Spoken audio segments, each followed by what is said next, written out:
ಪ್ರಶಸ್ತಿ ಗೆದ್ದವರಿಗೆ ನಟ ಯಶ್ ಶುಭ ಕೋರಿದ್ದಾರೆ. ಈ ಬಗ್ಗೆ ಟ್ವೀಟ್ ಮಾಡಿರೋ ರಾಕಿಂಗ್ ಸ್ಟಾರ್, ಎಲ್ಲಾ ರಾಷ್ಟ್ರ ಪ್ರಶಸ್ತಿ ವಿಜೇತರಿಗೆ ಹೃತ್ಪೂರ್ವಕ ಅಭಿನಂದನೆಗಳು. ನಮ್ಮವರೇ ಆದ ರಿಷಬ್ ಶೆಟ್ಟಿ, ವಿ ಕಿರಗಂದೂರು, ಪ್ರಶಾಂತ್ ನೀಲ್ ಹಾಗೂ ಹೊಂಬಾಳೆಯ ಚಿತ್ರಗಳಿಗೆ ಶುಭವಾಗಲಿ. ಇದು ನಿಜಕ್ಕೂ ಕನ್ನಡ ಚಿತ್ರರಂಗದ ರಾಷ್ಟ್ರ ಮಟ್ಟದಲ್ಲಿ ಮಿಂಚಿದ ಕ್ಷಣ ಅಂತ ಬರೆದುಕೊಂಡಿದ್ದಾರೆ.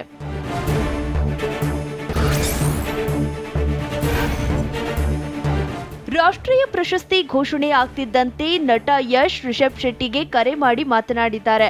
ಶೂಟಿಂಗ್ ನಡುವೆ ಕರೆ ಮಾಡೋ ಮೂಲಕ ಶುಭ ಹಾರೈಸಿದ್ದಾರೆ ಅಂತ ರಿಷಬ್ ಶೆಟ್ಟಿ ಹೇಳಿದ್ರು. ಇಷ್ಟೇ ಅಲ್ಲದೆ KGF ಚಾಪ್ಟರ್ 2 ಚಿತ್ರಕ್ಕೆ ವಿಶ್ ಮಾಡಿದ್ದಾಗಿ ಹೇಳಿದ್ರು. ಬಂದ ತಕ್ಷಣ ಇಮಿಡಿಯೇಟ್ಲಿ ಸರ್ ನಾನು ಫೋನ್ ಮಾಡಿ ವಿಶ್ವಣ್ಣ ಶೂಟಿಂಗಲ್ಲಿ ಇದ್ರಂತೆ, ತುಂಬ ಖುಷಿ ಆಯಿತು, ತುಂಬ ಪ್ರೌಡ್ ಫೀಲ್ ಮಾಡ್ತಾ ಇದ್ದೀನಿ ಅಂತಂದರು. ಸರ್ ನಾನು ಉಲ್ಟಾ ಅವ್ರಿಗೆ ವಿಶ್ ಮಾಡಿದೆ. KGFಗೆ 2 ಪ್ರಶಸ್ತಿ ಬಂದಿದೆ, ಕಾಂತಾರಕ್ಕೆ 2 ಪ್ರಶಸ್ತಿ ಬಂದಿದೆ ಸರ್. ಸೊ 2 ಸಿನಿಮಾಗೆ ಒಂದು ಇದಾಗಿದೆ, ತುಂಬ ಖುಷಿ ಆಯಿತು ಅಂತ ಅಂದ್ಕೊಂಡು ಮಾತಾಡಿದೆ ಅವ್ರ ಜೊತೆಗೆ. ಕಾಂತಾರ ಮತ್ತು KGF ಚಾಪ್ಟರ್ 2 ಎರಡೂ ಚಿತ್ರಗಳ ನಿರ್ಮಾಪಕ ವಿಜಯ್ ಕಿರಗಂದೂರು ಸಂತೋಷ ಹಂಚಿಕೊಂಡ್ರು. TV9 ಜೊತೆ ಮಾತನಾಡಿ, ಕನ್ನಡ ಜನತೆಗೆ ಕೃತಜ್ಞತೆ. ನಮಗೆ ನಂಬಿಕೆ ಇತ್ತು, ಇಷ್ಟು ದೊಡ್ಡ ಮಟ್ಟಕ್ಕೆ ಹೋಗ್ತೀವಿ ಅಂದ್ಕೊಂಡಿರಲಿಲ್ಲ. ಶ್ರಮಕ್ಕೆ ಫಲಿತಾಂಶ ಬಂದಿದೆ ಅಂತ ಹೇಳಿದ್ರು.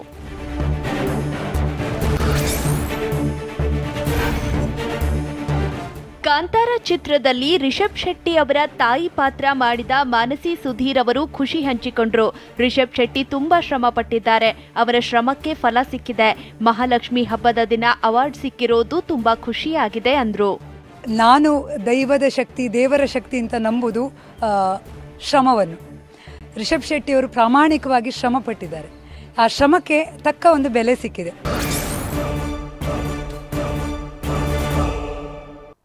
ಕೋಲ್ಕತ್ತಾದ ವೈದ್ಯೆ ಮೇಲಿನ ಅತ್ಯಾಚಾರ, ಕೊಲೆ ಪ್ರಕರಣ ದೇಶದಲ್ಲಿ ಹೊತ್ತಿ ಉರಿತಾ ಇದೆ. ವೈದ್ಯರು ಮುಷ್ಕರ ಹೂಡಿದ್ದು ತುರ್ತು ಸೇವೆ ಅಷ್ಟೇ ನೀಡ್ತಾ ಇದ್ದಾರೆ. ನಾಳೆ ಪರಿಸ್ಥಿತಿ ಮತ್ತಷ್ಟು ಬಿಗಡಾಯಿಸಲಿದೆ. ಇದೆಲ್ಲವನ್ನು ನೋಡೋಣ ನಾಳೆ OPD ಬಂದ್ ನ್ಯೂಸ್ ಎಕ್ಸ್‌ಪ್ರೆಸ್ನಲ್ಲಿ. ಕೋಲ್ಕತ್ತಾದಲ್ಲಿ ವೈದ್ಯ ಅತ್ಯಾಚಾರ ಮತ್ತು ಕೊಲೆ ಪ್ರಕರಣ ಹಾಗೂ ಬಂಗಾಳದ ಆರ್ಜಿಕರ್ ಆಸ್ಪತ್ರೆ ಮೇಲಿನ ದಾಳಿಗೆ ಖಂಡನೆ ವ್ಯಕ್ತವಾಗಿದೆ. ದೇಶಾದ್ಯಂತ ವೈದ್ಯರು ಪ್ರತಿಭಟನೆ ನಡೆಸಿದ್ದಾರೆ. ನಾಳೆ ದೇಶಾದ್ಯಂತ OPD ಸೇವೆ ಬಂದ್ ಮಾಡಿ ಪ್ರತಿಭಟನೆ ನಡೆಸಲು ವೈದ್ಯರು ಕರೆ ನೀಡಿದ್ದಾರೆ. ನಾಳೆ ತುರ್ತು ಸೇವೆ ಹೊರತುಪಡಿಸಿ ಎಲ್ಲಾ ಸೇವೆ ಬಂದ್ ಮಾಡಲಾಗುತ್ತೆ. ಹೀಗಾಗಿ ದೇಶಾದ್ಯಂತ ನಾಳೆ ಬೆಳಗ್ಗೆ 6 ಗಂಟೆಯಿಂದ 24 ಗಂಟೆಗಳ ಕಾಲ ಬಂದ್ ಆಗಲಿದೆ.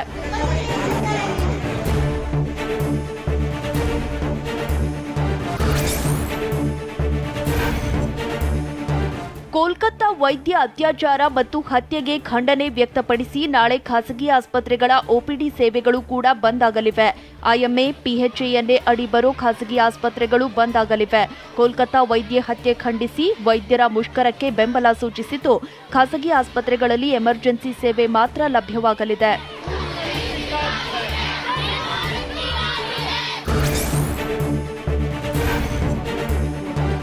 ನಾಳೆ ರಾಜ್ಯದ ಎಲ್ಲಾ ಕ್ಲಿನಿಕ್ಗಳು ಬಂದ್ ಆಗುತ್ತವೆ ಅಂತ IMA ರಾಜ್ಯ ಕಾರ್ಯದರ್ಶಿ ಡಾಕ್ಟರ್ ಕರುಣಾಕರ್ ಹೇಳಿದ್ದಾರೆ. TV9 ಜೊತೆ ಮಾತನಾಡಿದ ಅವರು, ಈಗಾಗಲೇ ಕ್ಲಿನಿಕ್ಗಳ ವೈದ್ಯರು ಬೆಂಬಲ ಸೂಚಿಸಿದ್ದಾರೆ ಅಂತ ಹೇಳಿದ್ರು. ಎಲ್ಲಾ ಸರ್ವಿಸಸ್ ಬಂದ್ ಆಗ್ತಿದೆ except medical emergencies. Non essential services ಎಲ್ಲ ಬಂದ್ ಮಾಡ್ತಾ ಇದ್ದೀವಿ. ವೈದ್ಯ ಹತ್ಯೆ ಖಂಡಿಸಿ ವೈದ್ಯರು ಪ್ರತಿಭಟನೆ ಮಾಡಲಿ, ಆದರೆ ಸಾರ್ವಜನಿಕರಿಗೆ ತೊಂದರೆ ಆಗಬಾರದು ಅಂತ ಆರೋಗ್ಯ ಸಚಿವ ದಿನೇಶ್ ಗುಂಡೂರಾವ್ ಹೇಳಿದ್ದಾರೆ. ಬೆಂಗಳೂರಿನಲ್ಲಿ ಮಾತನಾಡಿದ ಅವರು, ಎಲ್ಲ ಅಸೋಸಿಯೇಷನ್ ಜೊತೆ ನಾನು ಸಭೆ ಕರೆದಿದ್ದೇನೆ, ಏನೆಲ್ಲ ಕ್ರಮ ಕೈಗೊಳ್ಳಬೇಕೆಂದು ಚರ್ಚಿಸೋಕೆ ಹೇಳಿದ್ದೇನೆ ಅಂತ ಹೇಳಿದ್ರು. ಅದೇ ಸಾರ್ವಜನಿಕ ತೊಂದರೆ ಆಗಬಾರದು, ಡಾಕ್ಟರ್ಸ್ ಇದನ್ನು ಕೂಡ ತಿಳ್ಕೋಬೇಕು. ಸ್ಟ್ರೈಕ್ ಮಾಡಲಿ, ಒಂದು ಅವರ ಅಭಿಪ್ರಾಯ ವ್ಯಕ್ತಪಡಿಸಲಿ, ಅದು ಒಪ್ಕೊಳ್ತೀನಿ. ಆದರೆ ಸಾರ್ವಜನಿಕರು ಕೂಡ ತೊಂದರೆ ಆಗಬಾರದು. ಕನಿಷ್ಠ ಮಟ್ಟದಲ್ಲಿ ಅದು ಸರ್ವಿಸಸ್ ನಡೀಬೇಕು. ನಾಳೆ ರಾಜ್ಯಾದ್ಯಂತ ವೈದ್ಯರು ಪ್ರತಿಭಟನೆ ನಡೆಸುತ್ತಿರೋ ಹಿನ್ನೆಲೆಯಲ್ಲಿ ವೈದ್ಯಕೀಯ ಸಂಘಟನೆಗಳು ಸುದ್ದಿಗೋಷ್ಠಿ ನಡೆಸಿದ್ದು, ಈ ವೇಳೆ ಮಾತನಾಡಿದ IMA ಅಧ್ಯಕ್ಷ ಡಾಕ್ಟರ್ ಶ್ರೀನಿವಾಸ್, ನಾಳೆ ಬೆಳಿಗ್ಗೆ 6 ಗಂಟೆಯಿಂದ ಸಂಜೆ 6 ಗಂಟೆವರೆಗೆ OPD ಸೇವೆ ಬಂದ್ ಮಾಡ್ತಿದ್ದೇವೆ, ಆದರೆ ಎಮರ್ಜೆನ್ಸಿ ಸೇವೆ ನಾಳೆ ಸಿಗಲಿದೆ ಅಂತ ಹೇಳಿದ್ದಾರೆ. ಪ್ರತಿಭಟನೆ ಅದಕ್ಕೆ ಆಪೋಸಿಟ್ ಆಗಿ ನಾವು ಎಲ್ಲರೂ ಸೇರಿ ದೇಶದಾದ್ಯಂತ ಎಲ್ಲಾ ವೈದ್ಯರು ಸೇರಿ ಪ್ರತಿಭಟನೆ ಸಲ್ಲಿಸ್ತಾ ಇದ್ದೀವಿ. ಕೋಲ್ಕತ್ತಾ ವೈದ್ಯ ಅತ್ಯಾಚಾರ ಮತ್ತು ಹತ್ಯೆಗೆ ಖಂಡನೆ ವ್ಯಕ್ತಪಡಿಸಿ ಪಶ್ಚಿಮ ಬಂಗಾಳದ ಆರ್ಜಿಕರ್ ಆಸ್ಪತ್ರೆಯಲ್ಲಿ ದಾಂಧಲೆ ನಡೆಸಲಾಗಿತ್ತು. ಆಸ್ಪತ್ರೆಗೆ ನುಗ್ಗಿದ ಪ್ರತಿಭಟನಾಕಾರರು ಕಲ್ಲು ತೂರಾಟ ನಡೆಸಿದ್ರು. ಈ ಪ್ರಕರಣಕ್ಕೆ ಸಂಬಂಧಿಸಿದಂತೆ ಈವರೆಗೂ 19ಕ್ಕೂ ಹೆಚ್ಚು ಆರೋಪಿಗಳನ್ನು ಪೊಲೀಸರು ಬಂಧಿಸಿದ್ದಾರೆ. ಹಲವು ಶಂಕಿತರ ಫೋಟೋ ರಿಲೀಸ್ ಮಾಡಲಾಗಿದೆ.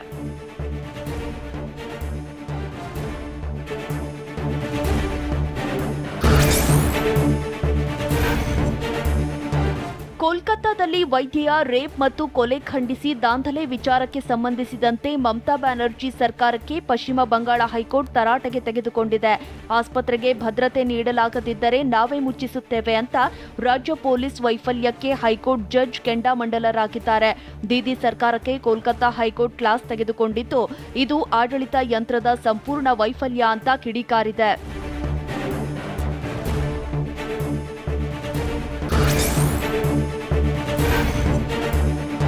ಕೋಲ್ಕತ್ತಾದಲ್ಲಿ ವೈದ್ಯ ಅತ್ಯಾಚಾರ ಕೊಲೆ ಪ್ರಕರಣ ಆರೋಪಿಗೆ ಮರಣದಂಡನೆ ಶಿಕ್ಷೆ ವಿಧಿಸುವಂತೆ ಪಶ್ಚಿಮ ಬಂಗಾಳ ಸಿಎಂ ಮಮತಾ ಬ್ಯಾನರ್ಜಿ ಆಗ್ರಹಿಸಿದ್ದಾರೆ.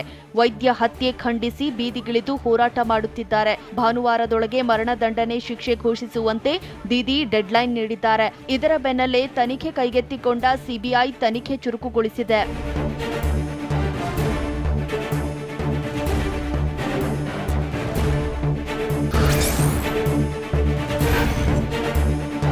ಕೋಲ್ಕತ್ತಾದಲ್ಲಿನ ವೈದ್ಯೆಯ ಕೊಲೆಯನ್ನ ಖಂಡಿಸಿ ಮೈಸೂರಿನಲ್ಲಿ ಪ್ರತಿಭಟನೆ ನಡೆಸಲಾಗಿದೆ. ಕೆಆರ್ ಆಸ್ಪತ್ರೆ ಮುಂಭಾಗದಲ್ಲಿ ವೈದ್ಯರು ಹೋರಾಟ ಮಾಡಿದ್ದಾರೆ. ಕೈಗೆ ಕಪ್ಪು ಪಟ್ಟಿ ಧರಿಸಿ ಇಡೀ ಪ್ರಕರಣದ ವಿರುದ್ಧ ಆಕ್ರೋಶ ಹೊರಹಾಕಿದ್ದಾರೆ.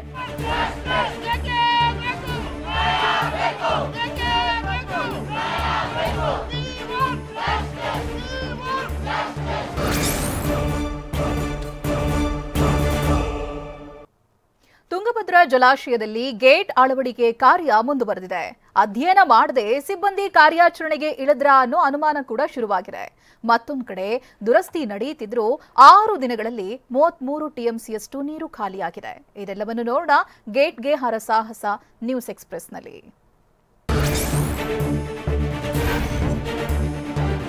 ತುಂಗಭದ್ರಾ ಜಲಾಶಯದಲ್ಲಿ ಸ್ಟಾಪ್ ಲಾಕ್ ಗೇಟ್ ಅಳವಡಿಕೆ ಕಾರ್ಯ ಮುಂದುವರೆದಿದೆ. ನಿನ್ನೆ ಸಂಜೆಯಿಂದಲೇ ಮೊದಲ ಎಲಿಮೆಂಟ್ ಅಳವಡಿಕೆ ಕಾರ್ಯ ನಡೆದಿತ್ತು.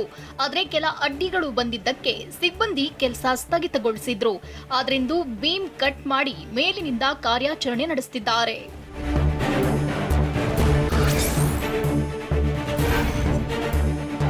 ಕೊಪ್ಪಳದ ತುಂಗಭದ್ರಾ ಜಲಾಶಯದ ನೀರಿನ ಮಟ್ಟ ಕುಸಿದಿದೆ. ಕಳೆದ 6 ದಿನಗಳಲ್ಲಿ ಡ್ಯಾಂನಲ್ಲಿ 33ಕ್ಕೂ ಹೆಚ್ಚು ಟಿಎಂಸಿಯಷ್ಟು ನೀರು ಖಾಲಿಯಾಗಿದೆ. 105.788 ಟಿಎಂಸಿ ನೀರು ಸಂಗ್ರಹ ಸಾಮರ್ಥ್ಯದ ಜಲಾಶಯದ ಮಟ್ಟ 72.826 ಟಿಎಂಸಿಗೆ ಕುಸಿದಿದೆ. ಆಗಸ್ಟ್ 10ರಂದು ಭರ್ತಿಯಾಗಿದ್ದ ಡ್ಯಾಂ 19ನೇ ಕ್ರಸ್ಟ್ ಗೇಟ್ ಕೊಚ್ಚಿ ಹೋಗಿದ್ರಿಂದ ನೀರು ಖಾಲಿಯಾಗ್ತಿದೆ.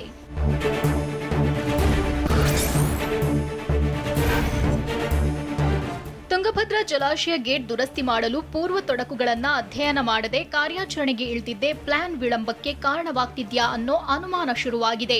ಪ್ಲಾನ್ ಎಕ್ಸಿಕ್ಯೂಟ್ ಮಾಡೋಕೆ ಸಿಬ್ಬಂದಿ ಹರಸಾಹಸ ಪಡ್ತಿದ್ದಾರೆ. ಮೊದಲ ಎಲಿಮೆಂಟ್ ಇಳಿಸೋಕೆ ಕೌಂಟರ್ ಪಾರ್ಟ್ ಕಬ್ಬಿಣ, ಸ್ಕೈವಾಕ್ ಬ್ರಿಡ್ಜ್ ಹಾಗೂ ಹಳೆ ಗೇಟ್ ಚೈನ್ ಅಡ್ಡಿಯಾಗಿದೆ. ಹೀಗಾಗಿ ಎಲಿಮೆಂಟ್ ಕೂರಿಸೋದಕ್ಕೆ ಅಡ್ಡ ಬರೋ ತಾಂತ್ರಿಕ ತೊಡಕುಗಳ ಅಧ್ಯಯನ ಮಾಡದೆ ತಜ್ಞರು ಕಣಕ್ಕಿಳಿದ್ರಾ ಅನ್ನೋ ಆತಂಕ ಎದುರಾಗಿದೆ.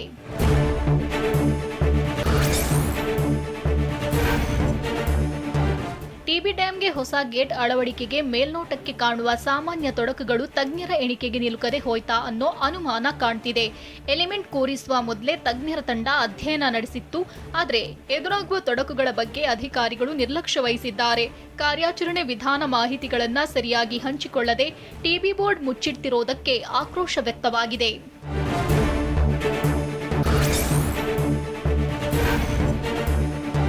ತುಂಗಭದ್ರಾ ಜಲಾಶಯ ಗೇಟ್ ದುರಸ್ತಿ ಮಾಡ್ತಿರೋ ಸ್ಥಳಕ್ಕೆ ಸಚಿವ ಶಿವರಾಜ್ ತಂಗಡಗಿ, ಶಾಸಕ ಜನಾರ್ದನ್ ರೆಡ್ಡಿ ಭೇಟಿ ನೀಡಿದ್ರು. ಕ್ರಸ್ಟ್ ಗೇಟ್ ತಜ್ಞ ಕನ್ನಯ್ಯ ನಾಯ್ಡು ನಾಯಕರ ಜೊತೆ ಚರ್ಚೆ ಮಾಡಿದ್ರು.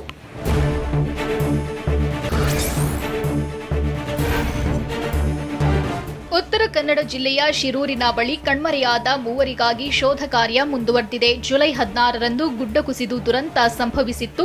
ಸ್ಕೂಬಾ ಡೈವ್ ಮೂಲಕ ಗಂಗಾವಳಿ ನದಿಯಲ್ಲಿ ಕಾರ್ಯಾಚರಣೆ ನಡೆಸಲಾಗುತ್ತಿದೆ. ಕೆಸರು ಮಿಶ್ರಿತ ಮಣ್ಣು ಹರಿದು ಬರ್ತಿದ್ದು ಕಾರ್ಯಾಚರಣೆಗೆ ತೊಡಕಾಗಿದೆ.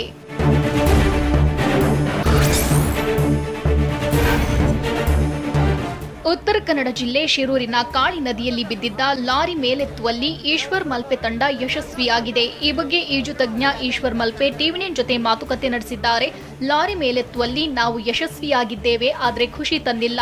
ಕಣ್ಮರೆಯಾದವರು ಕುಟುಂಬಸ್ಥರ ನೋವು ನನ್ನ ಮುಂದಿದೆ. ನದಿಗೆ ಇಳಿದು ಮತ್ತೆ ಕಾರ್ಯಾಚರಣೆ ಮಾಡ್ತೇನೆ. ಪೂರ್ತಿ ದೇಹ ಸಿಗೋದು ಕಷ್ಟ, ಕನಿಷ್ಠ ಪಕ್ಷ ಅವರ ದೇಹದ ಮೂಳೆಯಾದ್ರೂ ಸಿಗುವ ಆಶಯವಿದೆ ಅಂದ್ರು.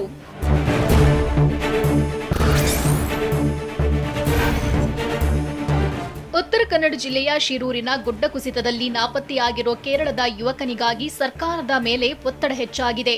ಈ ಬಗ್ಗೆ ಮಾತನಾಡಿದ ಉತ್ತರ ಕನ್ನಡ ಜಿಲ್ಲಾಧಿಕಾರಿ ಲಕ್ಷ್ಮೀಪ್ರಿಯಾ, ಕೇರಳ ಜನಪ್ರತಿನಿಧಿಗಳಿಂದ ರಾಜ್ಯ ಸರ್ಕಾರದ ಮೇಲೆ ಒತ್ತಡ ಹೆಚ್ಚಾಗಿದೆ.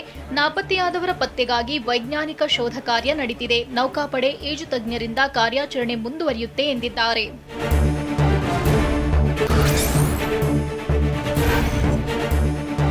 ಕಾರವಾರ ಬಳಿ ಇರುವ ಕಾಳಿ ನದಿಯ ಹೊಸ ಸೇತುವೆ ಕೂಡ ಸೇಫ್ ಅಲ್ಲ ಅಂತ ಶಿರೂರು ಗ್ರಾಮದಲ್ಲಿ ಕಾಂಗ್ರೆಸ್ ಶಾಸಕ ಸತೀಶ್ ಸೇಲ್ ಹೇಳಿದ್ದಾರೆ.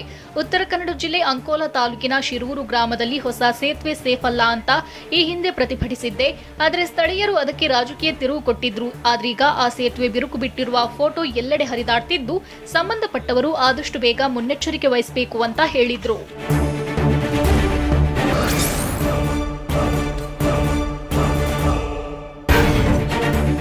ಎರಡು ರಾಜ್ಯಗಳ ವಿಧಾನಸಭೆ ಚುನಾವಣೆಗೆ ಇವತ್ತು ಮುಹೂರ್ತ ಫಿಕ್ಸ್ ಆಗಿದೆ. ಜಮ್ಮು ಕಾಶ್ಮೀರದ 90 ಕ್ಷೇತ್ರಗಳಿಗೆ 3 ಹಂತದಲ್ಲಿ ಮತದಾನ ನಡೆಯಲಿದೆ. ಸೆಪ್ಟೆಂಬರ್ 18, 25 ಹಾಗೂ ಅಕ್ಟೋಬರ್ 1ರಂದು ಚುನಾವಣೆ ನಡೆಯಲಿದೆ. ಮೊದಲ ಹಂತದ 24 ಕ್ಷೇತ್ರಗಳಲ್ಲಿ ಮತದಾನ ನಡೆಯಲಿದ್ದು, ಎರಡನೇ ಹಂತದ 26 ಕ್ಷೇತ್ರ ಹಾಗೂ ಮೂರನೇ ಹಂತದಲ್ಲಿ 40 ಕ್ಷೇತ್ರಗಳಲ್ಲಿ ಮತದಾನ ನಡೆಯಲಿದೆ. ಅಕ್ಟೋಬರ್ 4ರಂದು ಜಮ್ಮು ಕಾಶ್ಮೀರ ಚುನಾವಣೆ ಮತ ಎಣಿಕೆ ಮಾಡಲಾಗುತ್ತೆ. Elections in J&K will be held in 3 phases. So this is a shorter period.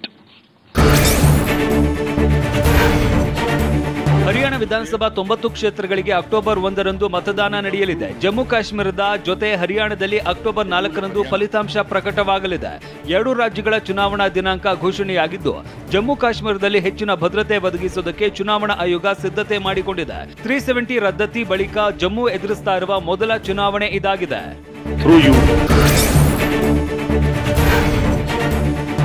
ಬೆಂಗಳೂರಲ್ಲಿ ಟೆಕ್ಕಿ ಕಾಣೆಯಾಗಿದ್ದ ಪ್ರಕರಣಕ್ಕೆ ಟ್ವಿಸ್ಟ್ ಸಿಕ್ಕಿದೆ. ಪತ್ನಿಯ ಕಾಟಕ್ಕೆ ಓಡಿ ಹೋಗಿದ್ದಾಗಿ ಟೆಕ್ಕಿ ವಿಪಿನ್ ಹೇಳಿದ್ದಾನೆ. ಕೊಡಿಗೆಹಳ್ಳಿ ಪೊಲೀಸರು ನೋಯ್ಡಾದಿಂದ ಟೆಕ್ಕಿಯನ್ನ ಕರೆತಂದಿದ್ದಾರೆ. ಖಾಕಿ ವಿಚಾರಣೆ ವೇಳೆ ನನ್ನ ಹೆಂಡತಿ ತುಂಬಾನೇ ಕಂಟ್ರೋಲ್ ಮಾಡೋದಕ್ಕೆ ಮುಂದಾಗಿದ್ಲು. ಮನೆಯಲ್ಲೆಲ್ಲ ಸಿಸಿಟಿವಿ ಹಾಕಿಸಿದ್ಲು. ನನ್ನನ್ನ ಜೈಲಿಗೆ ಬೇಕಿದ್ರು ಹಾಕಿ, ಮತ್ತೆ ನಾನು ಮನೆಗೆ ಹೋಗಲ್ಲ ಅಂತ ಅಳಲು ತೋಡಿಕೊಂಡಿದ್ದಾನಂತೆ.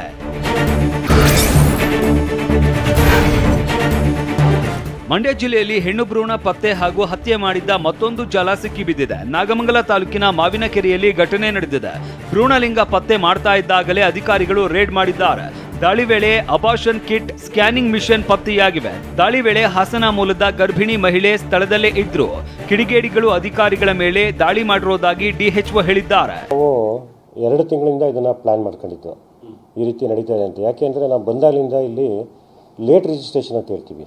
ಏನ್ಸಿನ ಅಂದರೆ ನಿಧಾನವಾಗಿ 3 ತಿಂಗಳ ಒಳಗಡೆ ಇಟ್ಟು 3 ತಿಂಗಳ ಆದಮೇಲಿಂದ ಅವರು ರಿಜಿಸ್ಟರ್ ಆಗೋ.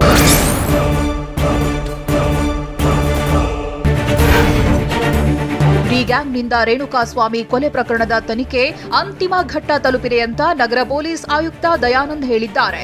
ಬೆಂಗಳೂರಿನಲ್ಲಿ ಸುದ್ದಿಗೋಷ್ಠಿ ವೇಳೆ ಮಾತನಾಡಿದ ಅವರು, 70% ಎಫ್ಎಸ್ಎಲ್ ರಿಪೋರ್ಟ್ ಬಂದಿದೆ.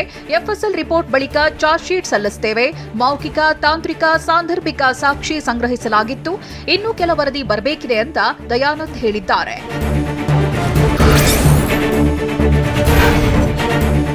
ಡಿ ಗ್ಯಾಂಗ್ನಿಂದ ರೇಣುಕಾಸ್ವಾಮಿ ಕೊಲೆ ಪ್ರಕರಣಕ್ಕೆ ಸಂಬಂಧಿಸಿದಂತೆ ಆರೋಪಿಗಳ ಹೇರ್ ಸ್ಯಾಂಪಲ್ ಪೊಲೀಸರ ಕೈ ಸೇರಿದೆ. ಆರೋಪಿಗಳು ಕಾರ್ನಲ್ಲಿ ರೇಣುಕಾಸ್ವಾಮಿಯ ಮೃತದೇಹವನ್ನ ಸಾಗಿಸಿರುವುದು ದೃಢವಾಗಿದೆ. ಕಾರು ಪರಿಶೀಲನೆ ವೇಳೆ ಕೂದಲು ಸಿಕ್ಕಿದ್ದು ಅದನ್ನ ಎಫ್ಎಸ್ಎಲ್ ಪರೀಕ್ಷೆಗೆ ಪೊಲೀಸರು ಕಳಿಸಿದ್ರು. ಸದ್ಯ ಅದರ ರಿಪೋರ್ಟ್ ಪೊಲೀಸರ ಕೈ ಸೇರಿದೆ. ಬಿಜೆಪಿಯಲ್ಲಿ ರೆಬಲ್ ನಾಯಕರ ಮತ್ತೊಂದು ಸಭೆಗೆ ತಾತ್ಕಾಲಿಕ ಬ್ರೇಕ್ ಹಾಕಿದೆ. ವಾಲ್ಮೀಕಿ ಅಭಿವೃದ್ಧಿ ನಿಗಮದ ಹಗರಣ ವಿರುದ್ಧ ಪಾದಯಾತ್ರೆಗೆ ಚಿಂತನೆ ನಡೆಸಲಾಗಿತ್ತು. ಆಗಸ್ಟ್ 21ರಂದು ಬೆಂಗಳೂರಿನಲ್ಲಿ ನಡೆಯಬೇಕಿದ್ದ ಸಭೆ ತಾತ್ಕಾಲಿಕ ಮುಂದೂಡಿಕೆಯಾಗಿದೆ. ಬೆಳಗಾವಿಯಲ್ಲಿ ಆಗಸ್ಟ್ 11ರಂದು ಖಾಸಗಿ ರೆಸಾರ್ಟ್ನಲ್ಲಿ ರಮೇಶ್ ಜಾರಕಿಹೊಳಿ, ಬಸನಗೌಡ ಯತ್ನಾಳ್ ನೇತೃತ್ವದಲ್ಲಿ ಸಭೆ ನಡೆದಿತ್ತು. ಬಿಜೆಪಿಯಲ್ಲಿನ ಭಿನ್ನಮತ ಶಮನಕ್ಕೆ ಆರ್ಎಸ್ಎಸ್ ನಾಯಕರು ಅಖಾಡಕ್ಕಿಳಿದಿದ್ದು, ಮಾಜಿ ಸಚಿವ ರಮೇಶ್ ಜಾರಕಿಹೊಳಿಗೆ ದೆಹಲಿಗೆ ಬುಲಾವ್ ನೀಡಿದೆ. ಬಿವೈ ವಿಜೇಂದ್ರ ಗೆಲುವಿಗೆ ಕಾಂಗ್ರೆಸ್ ಕಾರಣ ಅನ್ನೋದು ಸುಳ್ಳು ಅಂತ ಮಾಜಿ ಶಾಸಕ ರೇಣುಕಾಚಾರ್ಯ ಹೇಳಿದ್ದಾರೆ. ದಾವಣಗೆರೆಯಲ್ಲಿ ಮಾತನಾಡಿದ ಅವರು, ಬಿಎಸ್ವೈ ಮಾಡಿದ ಕೆಲಸ ಬಿವೈ ವಿಜೇಂದ್ರ ಗೆಲುವಿಗೆ ಕಾರಣವಾಗಿದೆ. ರಾಜ್ಯದಲ್ಲಿ ಬಿಜೆಪಿ ಬೆಳೆಯಲು ಕಾರಣವೇ ಬಿಎಸ್ ಯಡಿಯೂರಪ್ಪ. ಬಿಎಸ್ ಯಡಿಯೂರಪ್ಪರಿಂದಲೇ ನಾವು ಶಾಸಕ ಸಚಿವರಾಗಿದ್ದು ಅಂತ ಹೇಳಿದ್ರು. ವಿಜೇಂದ್ರ ಯಡಿಯೂರಪ್ಪನವರು ಯಾವತ್ತೇ ಮ್ಯಾಚ್ ಫಿಕ್ಸಿಂಗ್ ರಾಜಕಾರಣಿ ಅಲ್ಲ, ಹೊಂದಾಣಿಕೆ ರಾಜಕಾರಣ ಮಾಡಿಲ್ಲ. ಶಿಕಾರಿಪುರ ಕ್ಷೇತ್ರ ಅವರಿಗೆ ಅವರು ಮಾಡಿದಂಥ ಅಭಿವೃದ್ಧಿ ಕೆಲಸಗಳು ನೋಡಿ ಅವನ್ನ ಯಡಿಯೂರಪ್ಪನವ್ರು ಮಾಡಿದ ಸಾಧನೆಗಳು ಅದನ್ನು ವಿಜೇಂದ್ರ ಶಾಸಕರು ಆಯ್ಕೆ ಮಾಡಿದ್ದಾರೆ. ರಾಜ್ಯದಲ್ಲಿ ಜಾರಿಯಲ್ಲಿರೋ ಉಚಿತ ಗ್ಯಾರಂಟಿ ಯೋಜನೆಗಳಿಂದ ಆರ್ಥಿಕವಾಗಿ ಹೊಡೆತ ಬಿದ್ದಿದೆ. ಹೀಗಾಗಿ ಗ್ಯಾರಂಟಿ ಯೋಜನೆ ಅಭಿವೃದ್ಧಿಗೆ ಹಣಕಾಸು ಒದಗಿಸುವ ಬಗ್ಗೆ ಸಿಎಂ ಸಿದ್ದರಾಮಯ್ಯ ಚರ್ಚೆ ನಡೆಸಿದರು. ಗೃಹ ಕಚೇರಿ ಕೃಷ್ಣಾದಲ್ಲಿ ಸಭೆ ನಡೆಸಿದ ಸಿಎಂ ರಾಜ್ಯದ ಆರ್ಥಿಕ ಪರಿಸ್ಥಿತಿ ಕುರಿತು ಸಭೆಯಲ್ಲಿ ಸಿಎಂ ಸಮಾಲೋಚನೆ ನಡೆಸಿದರು.